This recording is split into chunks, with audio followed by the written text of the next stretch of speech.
So, why are we talking about putting this in primary healthcare services? And there's actually two agendas here. The one is the patient-centered agenda. So, yes, so transgender people are asking for this. They're saying they want safe, affirming, accessible care.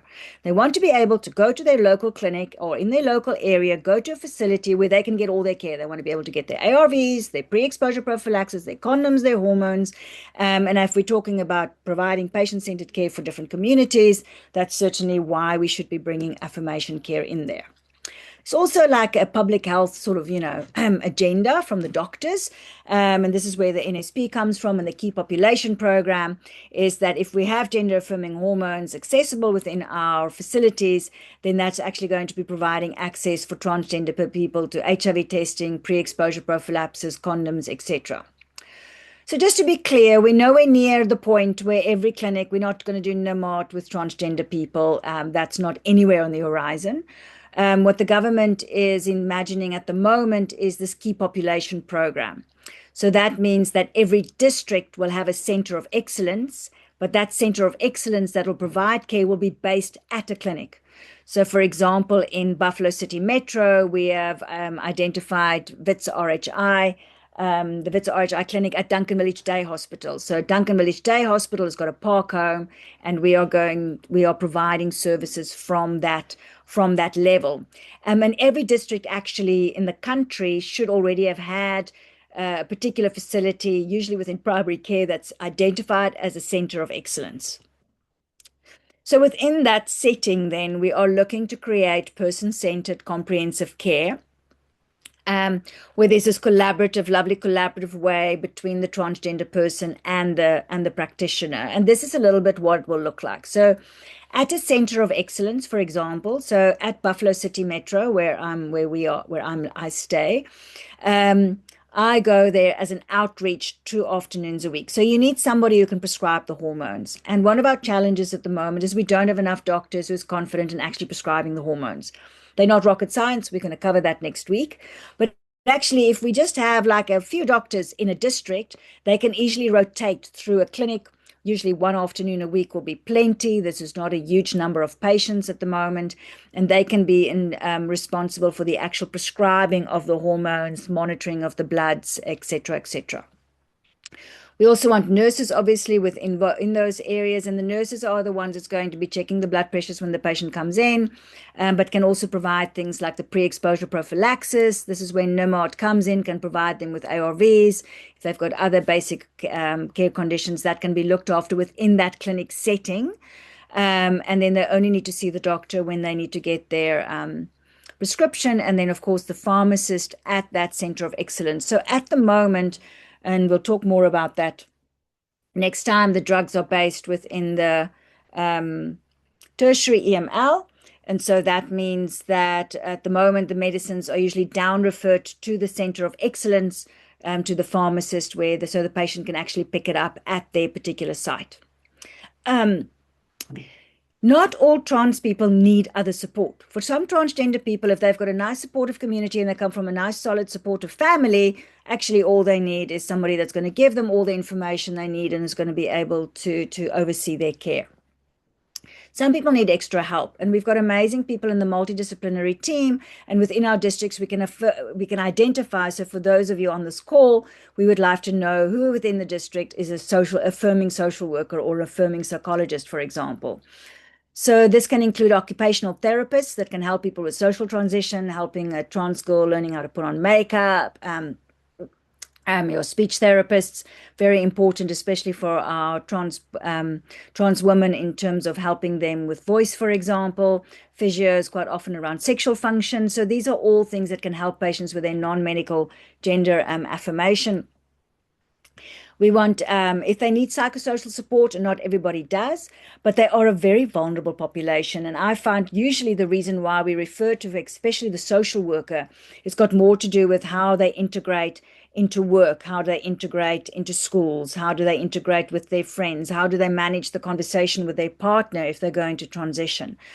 So if you think in terms of, for example, our gay or lesbian communities, they pretty much can decide, am I going to come out? Who am I going to tell? And it doesn't really involve much what happens at work. Even if people know they are gay, it's pretty irrelevant in terms of their day job. But if you are trans, it means, and especially if you're transitioning when you are at work or at university or at school, there's all these things to now suddenly navigate. Which school uniform are you allowed to wear? Which bathrooms are you allowed to use? Do you stand in the boys' line or the girls' line if you're at school? And all of this is extraordinarily stressful for a very vulnerable small community, and may need lots of support. And a psychologist can also be very helpful in their journey of becoming and their journey of identity and their journey of trying to understand who they are. Sometimes we might need specialists, so endocrinologists. So say you've got somebody who's had deep vein thrombosis and you need to figure out in terms of prescribing hormones. Anybody in your younger people, you would want to include either pediatricians or physicians, especially when we've got, say, for example, a 9 or a 10-year-old who's extremely dysphoric and distressed about going through puberty. And there's discussions about things like puberty blockers. That's sometimes just a way to win one a little bit of time to help the child figure out what's going on before they have to go through puberty. Psychiatrists and surgeons might potentially be part of your team, but actually these specialists form a very small part of the care. And we can compare this to the HIV program. Most of your care can happen on the clinic level basis with maybe a doctor who's been trained up to actually provide the hormones themselves.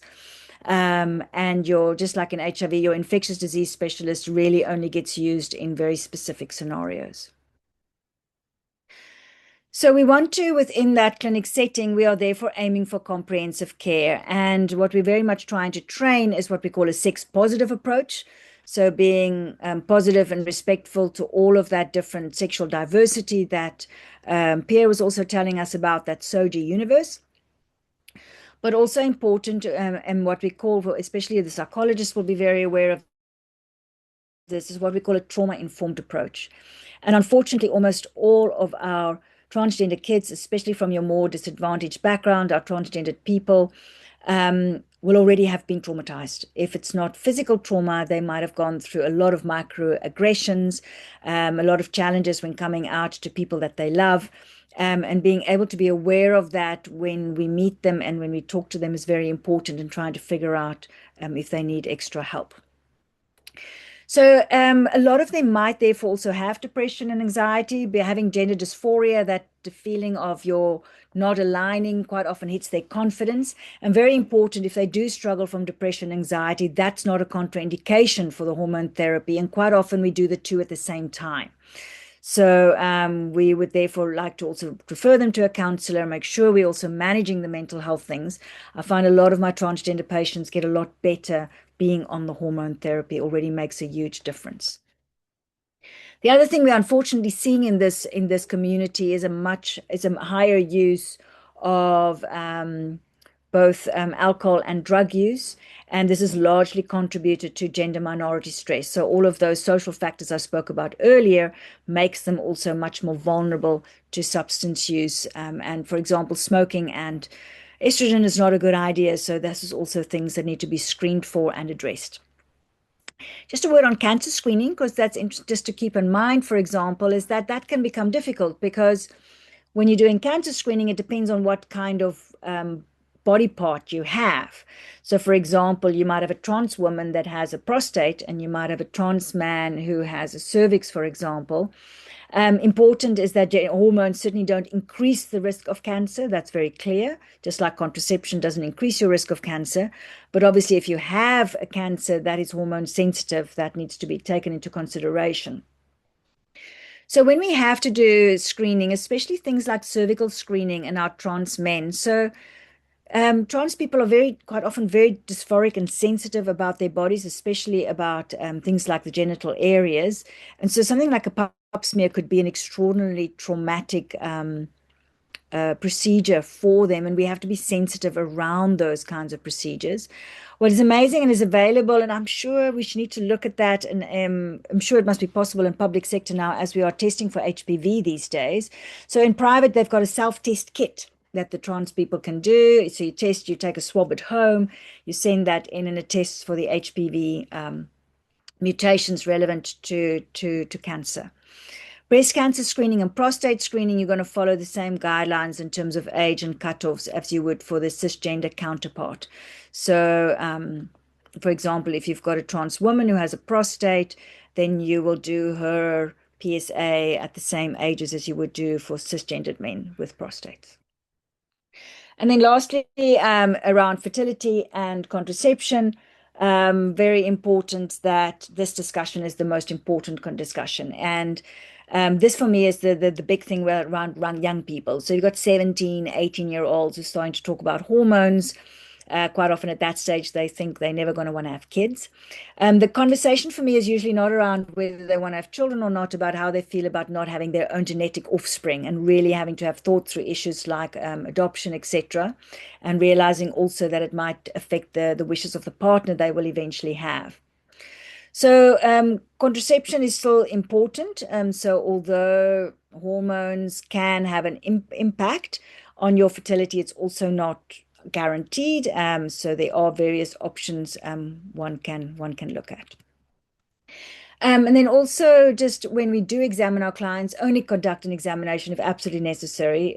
You know, it's in itself have that trauma-centered approach, and just explain very clearly what you're doing every step of the way. And if you're not sure about what term to use, just ask them, what would you like me to call this part of yourself? So that's it from me. So as per the recommendation of our NSP, our strategic plan, and our guidelines, we want to incorporate gender-affirming care within a primary healthcare setting, usually within the centers of excellence in each of the districts. We are in the process of trying to create easier access to the drugs. For those of you who are pharmacists, there are therefore avenues that exist that the medicine should be able to be down referred to that center of excellence, who will then provide the care with a team of people who have been trained within that district. Thank you very much. Oh, hold on, Corey. Sorry, one more slide, two more slides. So forgot this was part of this presentation. So, and just the obvious little thing to end off with is that we obviously want to create safe spaces for our transgender people to come with. So even if you're not at a center of excellence, you might have transgender people coming to your area. And so a key part of that is training all the staff. This is what this is all about. But this also means you need to be ambassadors in your own facilities. And when I talk about training staff, I talk about everybody. So we create these posters, and this is one of the things that will come in your packs. I've got them up in all my waiting rooms, because the problem is when transgender people walk into your facility, they don't know if you are safe or affirming. And I have to say the vast majority of people I meet are all open and inclusive and really wants to help these vulnerable populations. But every now and then there are somebody that is not. And our poor transgender people, they just don't know who is safe and who isn't. And so you actually have to make that explicit. And this means thinking around your reception areas, your administration areas. I know it's a nightmare if you've got billings through your medical aid system. You might have to have a cover letter that goes out saying we apologize that, you know, the dead name or the ID name appears on the billing, and all the letters that you send out to your patients at least to have the names and pronouns that they have requested. And then the environment, just having general neutral bathrooms and signage, not actually that difficult. We all have a staff bathroom somewhere that's, for example, gender neutral, and just creating an awareness on making safe spaces. So we've talked quite a little bit about gender affirming language. And for me, it's very important that this language also needs to be taught to the cleaners and the security guards, especially. So cleaners, security guards, reception staff. Security guards, because that's where the patient first arrives, and that's the first person who quite often meets them. The reception, in terms of being able to get what names they need to be called when you call out their name in the waiting room, that you are calling out the name that they want to be called. And then, you know, we've had cleaners chasing people out of bathrooms, and so we need to make sure that actually everybody within the space is aware, and it's such a small thing to do, and it makes such a big difference. And then we've already talked about physical exams and trauma-informed response for us as healthcare workers. So thank you very much. Sorry, now I am finished with this section. Apologies. And I'm going to just check the chat, and then we'll head over to